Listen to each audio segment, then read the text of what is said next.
punya kesempatan yang sama untuk menjadi ASN. Dan ini sudah suatu masalah yang berpuluh-puluh tahun yang menurut kami sebenarnya cuma butuh pemerintah tuh mengambil posisi yang proaktif berjuang untuk mereka gitu loh. Dan itu yang sebenarnya kita lakukan selama ini, kita berjuang untuk afirmasi mereka, kita berjuang untuk formasinya, bahkan kita sampai datang ke setiap kepala daerah untuk menegosiasikan formasi karena banyak jumlah.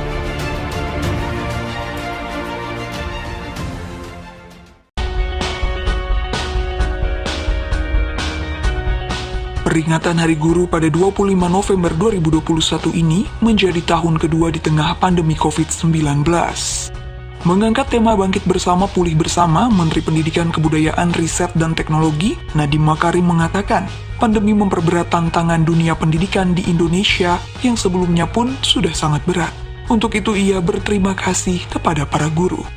Kita sudah mengalami hampir 1,5 tahun ya dari proses PJJ, di mana yang sangat tidak optimal.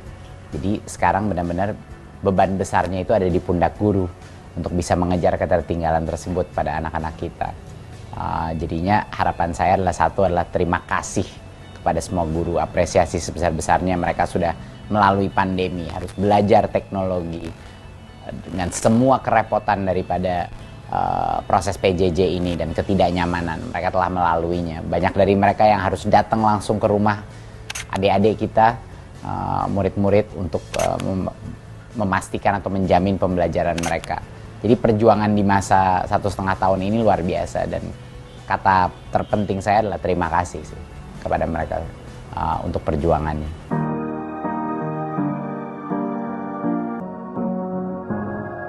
Sebagai bentuk kepedulian terhadap guru, Nadiem mengupayakan agar guru honorer se-Indonesia bisa mengambil tes seleksi menjadi pegawai pemerintah dengan perjanjian kerja atau P3K dengan gaji yang sama dengan PNS.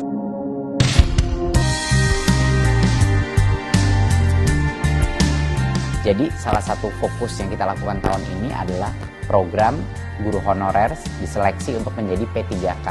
Kita ada tes seleksi dan ini adalah tahun yang historis ya, karena kita belum pernah membuka formasi sebesar ini dalam 1 tahun yang sama, 500.000 lebih formasi. Pertama kalinya semua guru honorer se-Indonesia bisa mengambil tes untuk lolos seleksi menjadi P3K dengan gaji yang sama dengan PNS. Dan ini adalah momentum yang luar biasa gitu, karena sekarang semuanya punya kesempatan bisa sampai 3 kali mengambil tes ini dan bisa punya kesempatan yang sama untuk menjadi ASN. Dan ini sudah suatu masalah yang sudah berpuluh-puluh tahun yang menurut kami sebenarnya cuma butuh pemerintah tuh mengambil posisi yang proaktif berjuang untuk mereka gitu loh. Dan itu yang sebenarnya kita lakukan selama ini, kita berjuang untuk afirmasi mereka, kita berjuang untuk formasinya, bahkan kita sampai datang ke setiap kepala daerah untuk menegosiasikan formasi karena banyak dari mereka yang masih belum yakin ini bagaimana, apakah akan didukung dengan anggaran pusat. Itu sudah kita jamin dan kita berikan, kita hitung-hitung dan kita kalkulasi dan kita berikan anggarannya. Jadi ini momentum yang sangat besar. Jadi tidak bisa bicara mengenai kualitas kalau kesejahteraan minimum pun nggak terjamin gitu loh. Jadi itu yang pertama.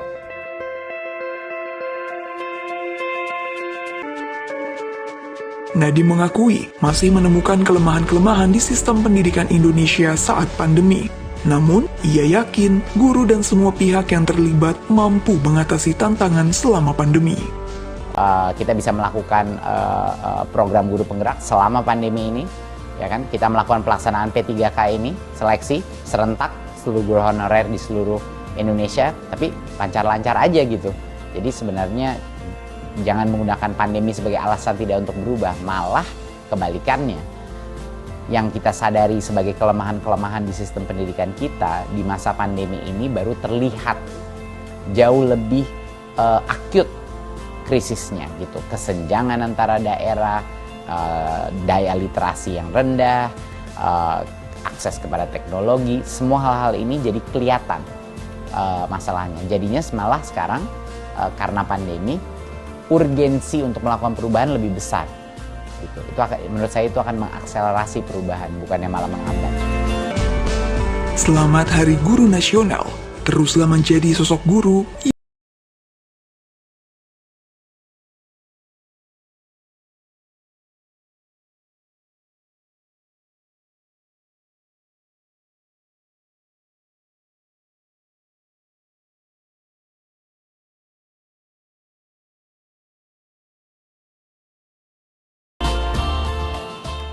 se-Indonesia bisa mengikuti tes seleksi, dan bagi yang lolos seleksi itu dia bisa mencari formasi dan menjadi P3K dan mendapatkan upah yang disetarakan dengan PNS, yaitu upah ASN P3K.